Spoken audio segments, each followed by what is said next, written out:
aquel tiempo, Jesús, levantando los ojos hacia sus discípulos, les dijo: Dichosos los pobres, porque vuestro es el reino de Dios. Dichosos los que ahora tenéis hambre, porque quedaréis saciados. Dichosos los que ahora lloráis, porque reiréis. Dichosos vosotros, cuando os odien los hombres, y os excluyan y os insulten, y proscriban vuestro nombre como infame, por causa del Hijo del Hombre. Alegraos ese día y saltad de gozo, porque vuestra recompensa será grande en el cielo. Eso es lo que hacían vuestros padres con los profetas. Pero ay de vosotros los ricos, porque ya tenéis vuestro consuelo. Ay de vosotros los que ahora estáis saciados, porque tendréis hambre. Ay de los que ahora reís, porque haréis duelo y lloraréis. Ay si todo el mundo habla bien de vosotros. Eso es lo que hacían vuestros padres con los falsos profetas. Palabra del Señor. La antropología cristiana, basándose en el Antiguo y Nuevo Testamento, la revelación de Dios a los hombres, nos enseña que Dios nos creó a su imagen y semejanza, y que nos creó para que el hombre pudiera gozar de la amistad con Él. La amistad con Dios, disfrutar de compartir tiempo con Él, según el Génesis, era uno de esos dones preternaturales que el ser humano tuvo cuando fue concebido por Dios. Esos dones preternaturales, en concreto esa amistad con Dios, la perdimos cuando Adán y Eva se rebelan contra Dios porque quieren ser como dioses. Al rebelarse contra Dios, pierden esos dones y son expulsados del paraíso. La expulsión del paraíso no es una expulsión física, sino más bien es una expulsión moral. Has perdido aquello de lo que disfrutabas. Esos regalos que el Señor te había dado, esos dones con los que el Señor te había agasajado, los pierdes por tu soberbia, porque te enfrentas contra Él. Pero Dios, que nos ama mucho más de lo que nosotros podemos llegar a comprender, no solo no nos da la espalda, es el ser humano el que le da la espalda a Dios, sino que además tiende su mano para reconciliarnos y nos eleva a la condición de hijos, enviando a su Hijo al mundo. Cristo comparte con nosotros la vida divina de Dios. Cristo comparte con nosotros el amor de Dios. De forma que ya no solo estamos llamados a tener con Dios una relación de amor, una relación de amistad, sino ahora estamos llamados a tener con Él una relación paterno-filial.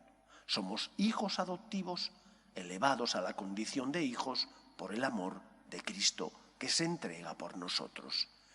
Eso nos enseña que los bienes de este mundo tienen que ser utilizados y considerados como dones, pero que no pueden ocupar el lugar que le corresponde a Dios en nuestro corazón.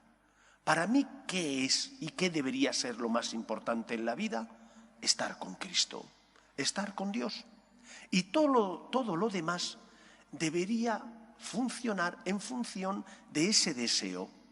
Los bienes de este mundo son buenos, pero no puedo utilizarlos como si fueran Dios, porque no lo son. No puedo vivir solo para tener. No puedo vivir solo para disfrutar. He de vivir para amar a Dios. He de vivir para tener agradecimiento al Señor. Y cuando uno lo que busca es ese amor a Dios, es estar con Dios, con Cristo, todo lo demás lo ve de otra forma. Los bienes de este mundo me sirven para disfrutar de este mundo, pero también para amar a Dios. Y por lo tanto utilizo los bienes de este mundo para ayudar al que sufre, porque en Él está Cristo. Es que la Iglesia tiene una visión negativa de lo material. Nunca la ha tenido. El Antiguo y Nuevo Testamento nos enseñan que la obra de Dios es buena. Es el ser humano el que ha pervertido esa obra de Dios. Es el ser humano el que ha hecho un mal uso de esos bienes, pero Dios los creó para nuestro sustento. Por eso deberíamos preguntarnos, ¿estoy utilizando mal los dones y talentos que el Señor me ha dado porque los estoy utilizando no para alabar a Dios, no para construir un mundo mejor y más justo, sino para esclavizarme, porque cuando los utilizo para esclavizarme, estoy haciendo lo contrario a lo que Dios me pide.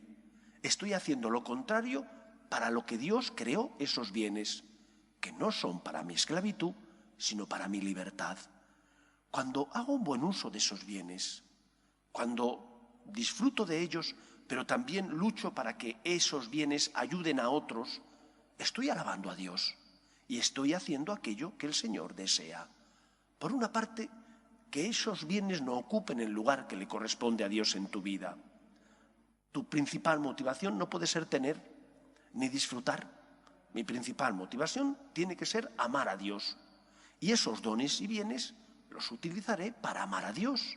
Estando Dios en ese primer lugar en mi vida, haré un buen uso de esos dones y talentos.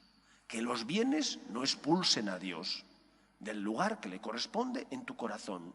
Y en segundo lugar, si eso es así, esos bienes darán el fruto que el Señor espera.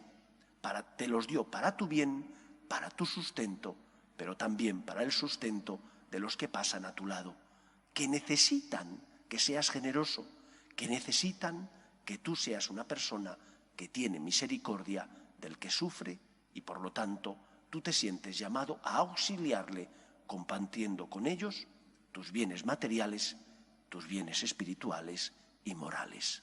En ese contexto y sentido tenemos que entender las bienaventuranzas.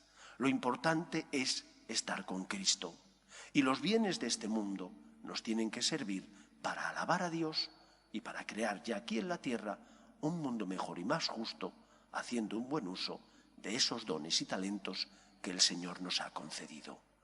Cristo, Dios, tiene que ser lo primero en mi vida, pero no el único. Él no expulsa, no divide, sino que al contrario, el Señor siempre amplía los límites de mi corazón para que ame más a los que pasan a mi lado. Que sea así en nuestra vida.